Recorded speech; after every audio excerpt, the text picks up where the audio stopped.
सर्वदा वंदे गो मातरम परिजनों।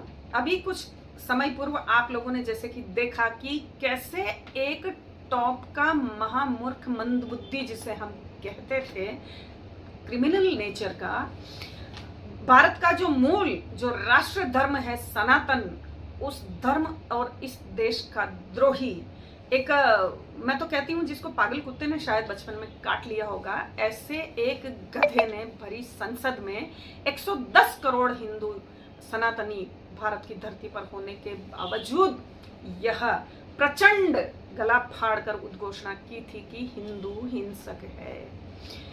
और बड़े आश्चर्य की बात है कि वो उसके बावजूद भी उसके घर से संसद तक आ रहा जा रहा है, कई राज्यों में वो टहल रहा है, पिकनिक मना रहा है, और किसी हिंदू ने आज दिन तक आश्चर्य है कि उसको अपना हिंसक होना नहीं बताया।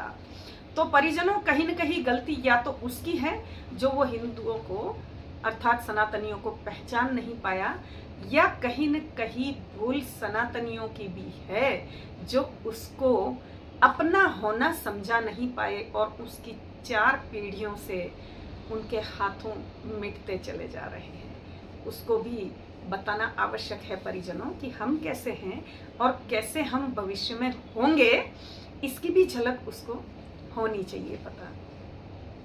दूसरा यह है कि एक मौलाना अरशद मदनी नाम का सुअर कहता है कि 2024 के चुनावों में मुसलमान ने अपना बदला बीजेपी से ले लिया है। जी हाँ, वही बीजेपी जिसने बहुत बहुत बहुत कुछ इन सुअरों को बांटा था, इनका बहुत विकास किया, इनको बहुत छाती से चिपटाया, जिसके बावजूद भी यदि इन लोगों का यह विचारधारा है कि हमें बदला लेना है, और बदला किससे लिया जाता है सनातनियों? शत्रु से। तो इतना कुछ करने के उपरांत भी यदि ये सुअर बीजेपी को, सनातन और सनातनियों को अपना शत्रु मानते हैं, तो आपको कौन से पागल कुत्ते ने काटा है जो आप इनको भाई भाई करके भाईचारा इतना भर भर के बताते हैं और फिर स्वयं एक दिन चारा बन के निकल लेते हैं? सोचने वाली बात है, सोचना आवश्यक। तीसरा, गिरिराज सिंह जी ने कहा कि हिंदू प्रतीक यूज करके कांवड़ यात्रा के दौरान मलेच्छ दुकानें खोलते हैं, कलावा बांधकर, तिलक विलक लगाकर, या दुकानों में कोई और भी हमारे सनातन के प्रतीक यूज करके। तो परिजनों, इसमें भी भूल किसकी है?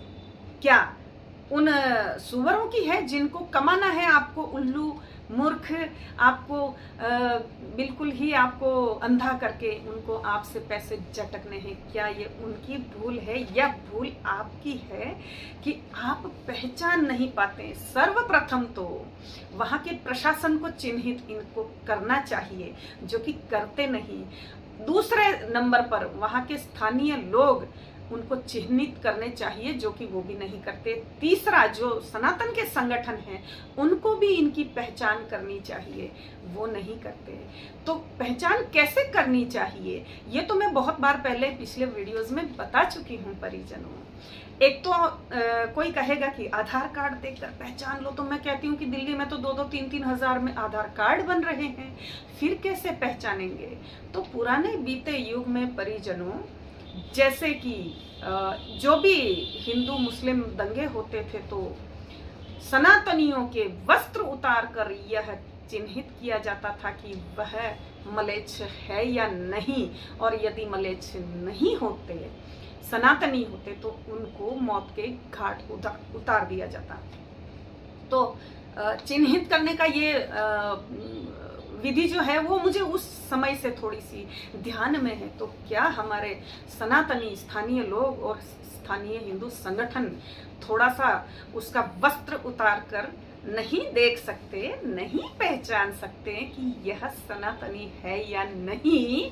तो फिर तो उनके हाथ धोखा खाना सनातनियों के यहाँ पे लिखा ही हुआ है।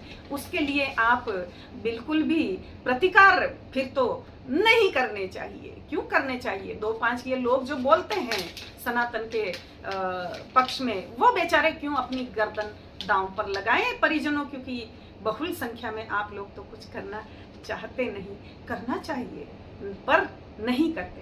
दोष सुअरों को नहीं दिया करते, अपने आप को दो।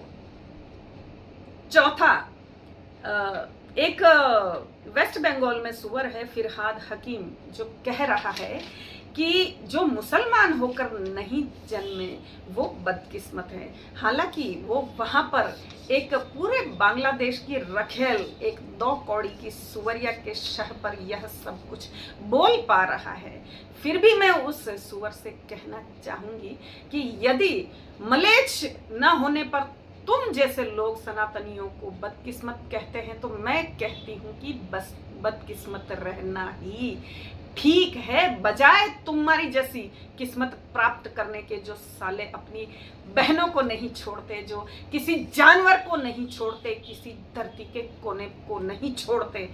ऐसे सुअर बनने से तो बेहतर है कि दुर्भाग्यशाली रहकर दुर्भाग्यशाली अनंत काल तक रहा जाए और नरक की अग्नि में प्रलय तक भी जलना स्वीकार कर ले, क्योंकि तुम जैसे बनने को भाग्य नहीं कहा जा सकता। तुम जैसे सुअर कहेंगे, हम जैसे सिंह नहीं कहेंगे।